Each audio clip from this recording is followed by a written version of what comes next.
Ladies and Germans, how you all doing? This is Work. This is Rangru, hello, hello, hello.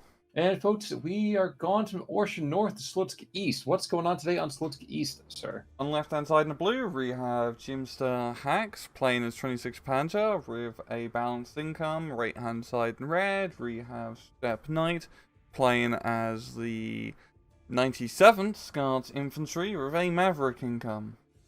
I just like to take a quick moment to call out the Stug M43 over here. This is one of those beautiful little Italian tanks that looks incredibly ridiculous.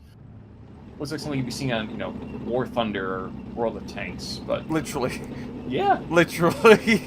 Yeah. Yeah, they just took like a light Italian tank that's really hard and went, oh, we need to put a really big gun on it. We can barely fit the gun on it, so we just put it on the back and pray to God. I legitimately don't know that I've actually ever seen it.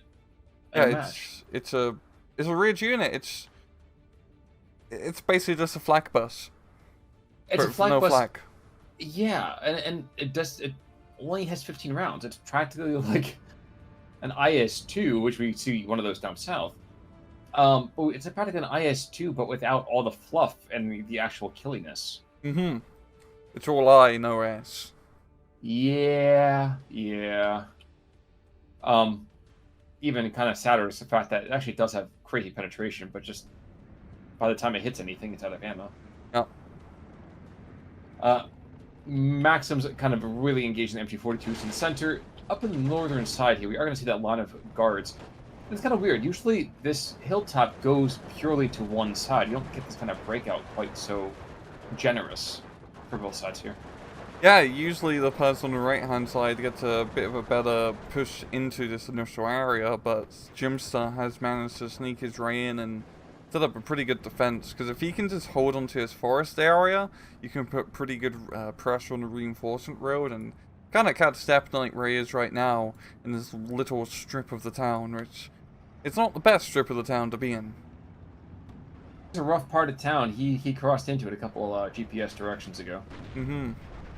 What I do like is I'm seeing the PaK-40 is kind of sprinkled across the map here, along with that P3L, of course, but seeing PaK-40 is just kind of retarding the early progress that could have been made by SteppeKnight, which I'm not going to say is, too nuts, but when you have an IS-2 breathing down your neck over here on the southern side, and really your biggest kind of anti-version of that is a Panther, I don't know. This is a tall order even for a Panther.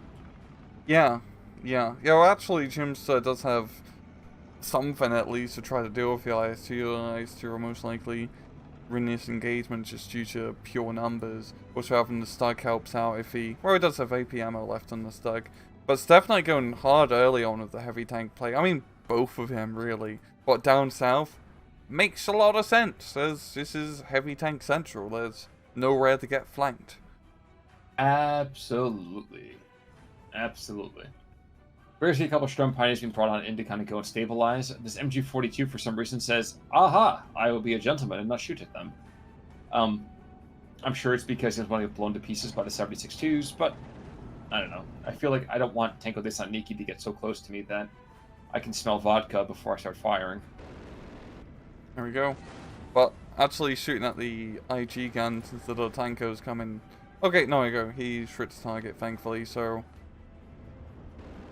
Does actually force him to fall back before they get into range. Pretty clutch.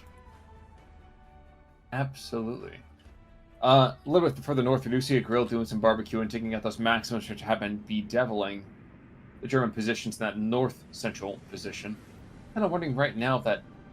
Okay.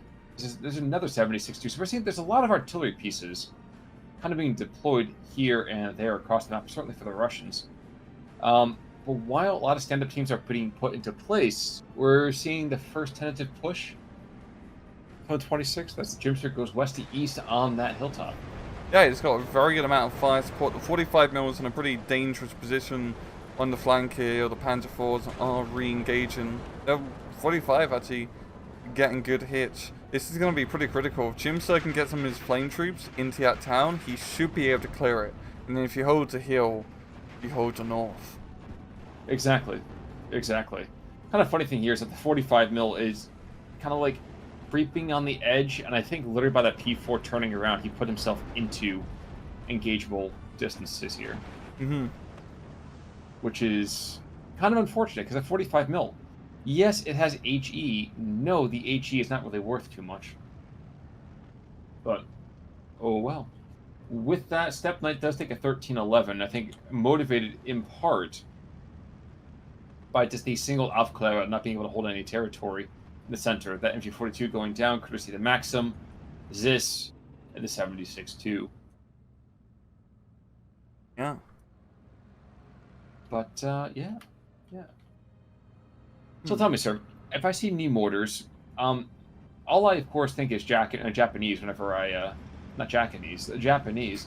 Every single time I see a knee mortar, that's exactly what I think about. But the Soviets feel like they take these things into an art form. Yeah, especially just how clustered all of Jimster's infantry are here. You can get some pretty good hits, because Jimster just has not been able to really finish off the initiative. He's given SteppeKnight just enough time to bring in some reinforcement. It's not great reinforcements, but a 50 mils aren't going to slow down that push until he deals with it. Exactly. Now, looking actually at the... For Frommen B, 105s, yeah, there's not going to be enough artillery coming the other direction. I mean, plenty of heavy tanks. You see more Panthers. An A going in the central position. No, he's rotating? He's rotating, isn't he? Yeah, he's rotating around. Key Panther D to the north. And I'm kind of interested to see. I feel like that Stug M43 wants to shoot at the IS-2, but he wants to try to bait things out into that Panther, and I don't know if that's really a viable opportunity here. Yeah. Honestly, at Stug, if he maybe just hide it a little bit closer towards the building and just try to get a... Really guess up to be lucky with the first shot and make sure the IS-2's close enough where you have a good first shot chance. He has a possibility. There's a nice thing holding down south, he just has such a huge amount of territory which you can hold, so just a couple MG42s can, and some anti-tank guns can stop a lot of pushes. But IS-2's actually negotiating his way up north to deal with our Panther. No, luckily for the Panther, the first shot does not kill. And the M43, the M43 is trying to put eyes on. 7 rounds for glory. And you can see him too. Oh, jeez, this could be punching above his weight class so incredibly much. Yeah, I love how he's maneuvering that Stug around little factory air. He's not just keeping it out in the open. That vehicle does need to do, kind of War Thunder style hit and run tactics, shoot, go behind the building, wait for another opportunity, and you can get a lot of value out of it. But even though you only get one, it's 65 points. If he kills at IS-2 with that Stug, that is a huge, absolutely huge cost value. Heck, even if it goes with a normal tank. Also true. Actually, I'm thinking to myself, wasn't the M43 reminds me, it was like an Archer tank or something like that? The one that was made to be going backwards the entire time? This one? Well, I mean, the M43 kind of reminds me of the Oh Archer yeah, tank. it does. It's because the British were like, or you need to put a big gun on a small tank, we'll just put it on backwards. Yeah, guys, we're not going to be retreating. We're going to be advancing in the opposite direction, just consistently. Kind of humorously, though, it feels the Soviets are defaulting to their old strategy of, you know what? If it runs out of ammunition before it kills the IS-2, that's a victory for us. Yeah, SteppeKnight has been trying to throw infantry down south to get into that all-important town, but it's only been drips and drabs, and the IS-2 can only make his presence known so much. I'm actually surprised I haven't seen really any airstrikes in the IS-2. Even just a couple Fokkerov bombs, eventually 3 or 4 bombing strikes, you can kill it. And there's not a lot of anti-air down here. That's true. And why do we know, or how do we know we can kill it? Because it bleeds. Yes, and it blows up. That's also true. That's actually probably a better idea than having it bleed. It's bleeding at that point. I'm calling an Inquisitor for an exorcism. But in the meantime, the IS-2 and the Panther just continue to kind of glare at each other, firing at targets of opportunity, which includes the PVI between the two lines. Each side is soon a small little song and dance infantry trying to get into those all important positions. Well, I think, really the aircraft are going to come into play. The Fokkerov getting a very good bombing run. Especially down south, if neither side really have an anti-air. Man, those Focke-Wulfs can just come on in and get us all-important hits on those defensive positions. Certainly can. Certainly can. SU-85, though, not to be outdone, make sure that, teeny tiny push that had been happening, we're going to shut that down immediately.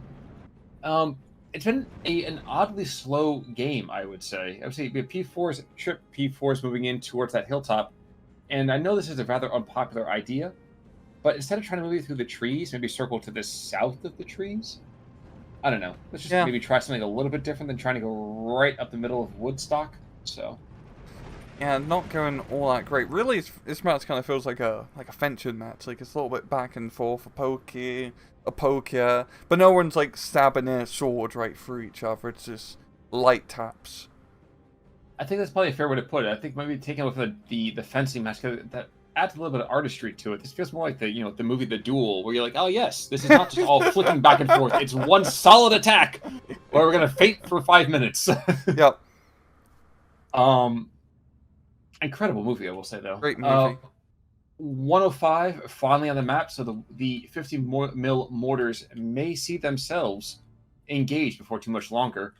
But similarly, we see a ton of SU-85s now on the map. One to the north, two to the south. I feel like the Panther A is slowly going to get teased out into the open and then just absolutely butt shot by the SU-85s. Yeah, because even with APCR shots, I mean, at long range, it's not the best opportunity. But it's something. It certainly is. But Panther A is either too wise for it, or it knows something is up. Something else that's up. Focke-Wulf coming on in. Apparently he heard the whole idea about dropping the occasional bomb run on it. Hasn't gotten really a whole lot out of it, but, it counts, so that'll work. The SteppeKnight does have some anti-air being brought in finally. Actually, the 85 mil acts as a pretty good anti-tank unit as well. So that's going to be rather important to keep our IS-2 alive from those pesky bombers.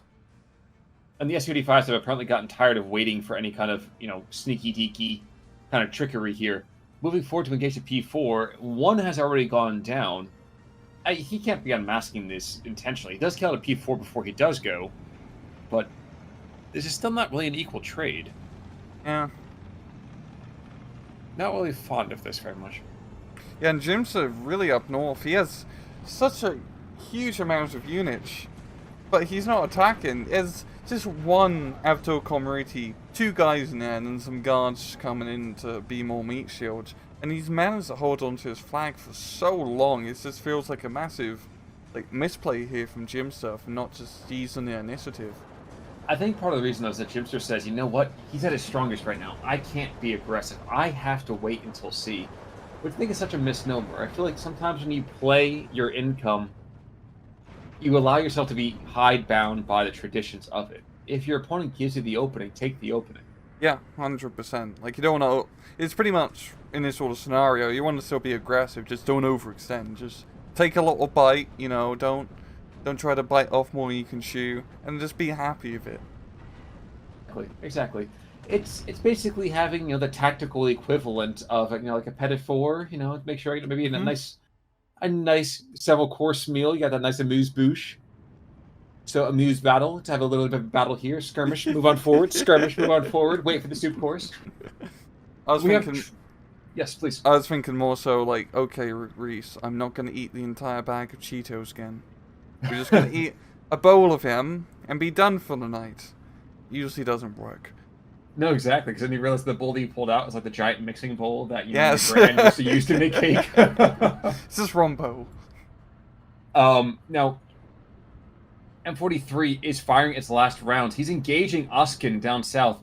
Be kind of mildly amused. No, Uskin goes down courtesy of the Panther D. So, again, we're seeing heavy vehicle after heavy vehicle does go down, but it's buying time that Jimster really shouldn't be allowing to buy time. This is ego writing checks that his body can't cash.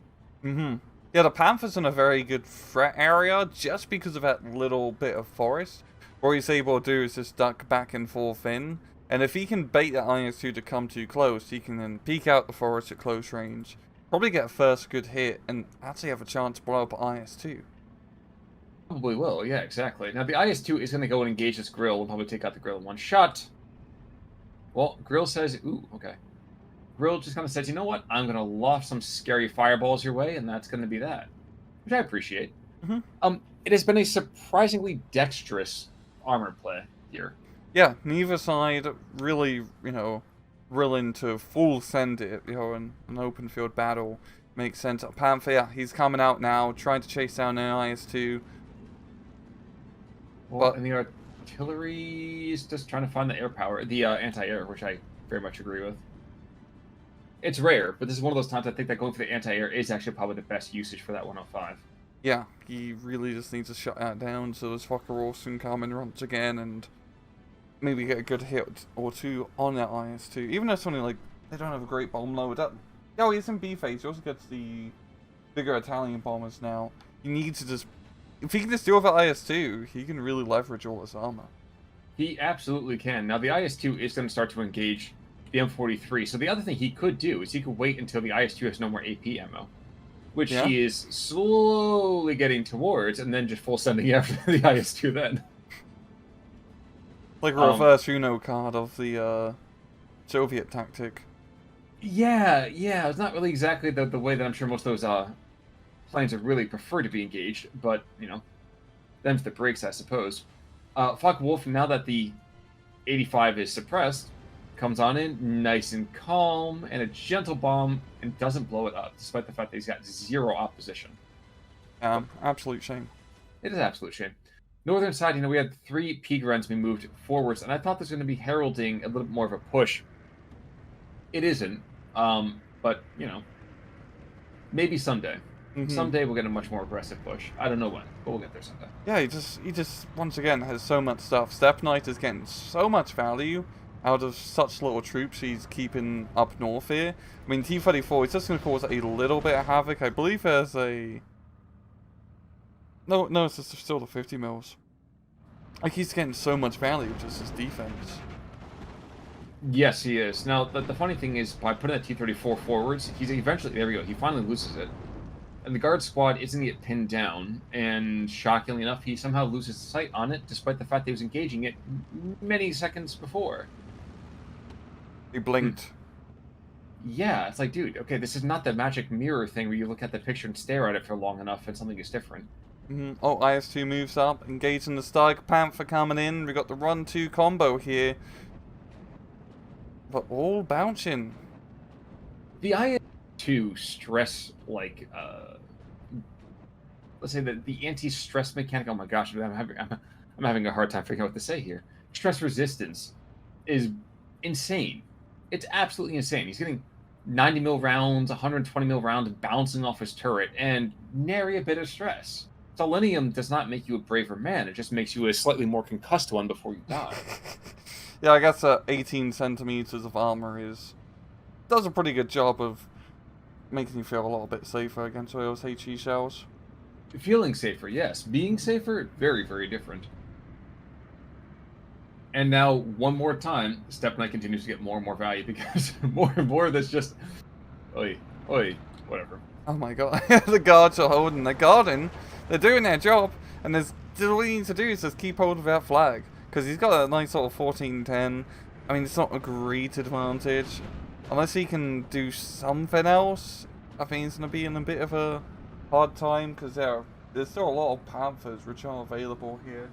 Okay, never mind, there's not that many Panthers, but there's a lot of Jagd Panzers still, which we have not seen. No, we haven't seen a single Jagd Panzer. We haven't seen the heavy Italian bomber that you talked about. One of the IS-2s did go down, but now there's another one there, and oh look, he's got the full load of ammunition. So, all of that hard work, all the bombing runs, and thus was the ending result here. Mm-hmm. Yeah, it's honestly funny to see a Southern play, because you never see people like Duels having actual like tank battles here. It's just empty and everyone just goes hard up north. Or you try to immediately rush down south. But I feel like that's the right call. Sturg does go down. Verframen is on the pitch, though. Not saying that's because the Verframen is going to be the be-all, end-all, because Lord knows he's going to go and engage an anti-air position, because that's what people love to do with their crazy tube artillery. But we'll see. Mm-hmm. The guards are finally getting pushed back because now SteppeKnight is officially has, 58% of the income that Jimster has. And I think Jimster says, aha, yes, now I have the nominal advantage. Now it's time to attack. Which, okay, fine. I'm waiting to see the scout vehicle push of the 250/9s, since you can get so many of them for like a single tick. That would be actually kind of fun. Yeah, Useful? Maybe not. Yes. High Command finally gave the order, okay, now you can attack. They got to go through, like, messenger pigeons and motorcycles, so eventually could just get the order to just Q move up, like, 200 meters. Either that, or he was thinking he was playing a campaign mission in, like, StarCraft, where you have to hold for 30 minutes first, and then you attack. Just following the objectives. Exactly. No, Verframen isn't a fire short, which is unfortunate, because the IS-2 is apparently a more canny opponent than what was thought of initially. Oh no, he fires a single round. Okay. A warning shot across his bow. He's gonna just turn into regular artillery. So it's gonna be firing single shots, like, okay, no, we don't have many of these guys left, we gotta make most of these rockets. Well, in the meantime, looks like everyone else... Ooh, Panther D goes down in one shot from an IS-2. You got this whole Prokhorovka kind of thing happening here, as just tanks are being super aggressive and then getting blown up at about 100 or 250 meters. Not sure I really think that's the most valuable thing, but equally still, there's a much more valuable action happening here to the northern side, as SteppeKnight says, aha, I have 132 off-map, you have a cluster of troops that you haven't moved. Let's see how the two of them mix. And I'm going to guess that this is a shaken and not stirred kind of approach to assault. Yeah, you should probably get some pretty good hits here. And honestly, SteppeKnight, still got a little bit of Maverick energy left at the start of C phase, and especially if the little tank push down, well, pretty big tank push down south. He's trying to keep himself in the game, trying to keep up that momentum. And artillery. The 132 just killed 3 units, 2 of them tanks. 3 of them tanks. This is the deadliest artillery. 4 of them tanks. Ha ha ha. Exactly. Oh, you have to laugh because all you can do is just cry otherwise. Like that is brutal. What do they put in that particular artillery strike? It is 5 infantry. Oh no, it's 6. Damn. It's killed 6 things in a single artillery strike. There's only one stern pioneer left alive to tell his comrades about what happened. And I don't think he's going to be there for too much longer, as the guard squad's moving through what used to be a forest, and it now looks more like the crater of, a crater of the moon. Yeah, that's funny.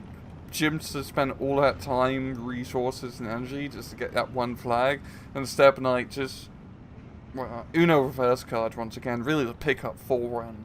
Like, oh, okay, I'm just gonna blow up all your units with one artillery barrage. Have fun. Well, now it gets even worse because now his eyes are drawn north. Looking back to the center, Zis-3s are engaging his Panthers. The PE-2 that's going to bomb the grill. And there's eyes on from everything. So this is where it gets really, really bad. Panther survives for now, courtesy of the Verframen and everything else. Actually, no, excuse me, the 105. So 105's to the rescue here. But still, all of his investment has been drawn to the northern side, and now there's a T-34, which is just now very quickly dies, and a lot of just Soviet infantry. It's like, okay, cool. You're right. You do make more than me right now, but it doesn't mean you can actually kill more than me. Yeah, he does have a pretty good chance here now, because there's really not really any anti-tank left. The main problem is just getting infantry to clear out these last little strongholds of Soviet resistance, and whether he can do it in time. Because we're not really seeing a whole lot being brought out right now from SteppeKnight. It's going to be hard for him to get another IS-2 to contest with 2 Panthers. This is true.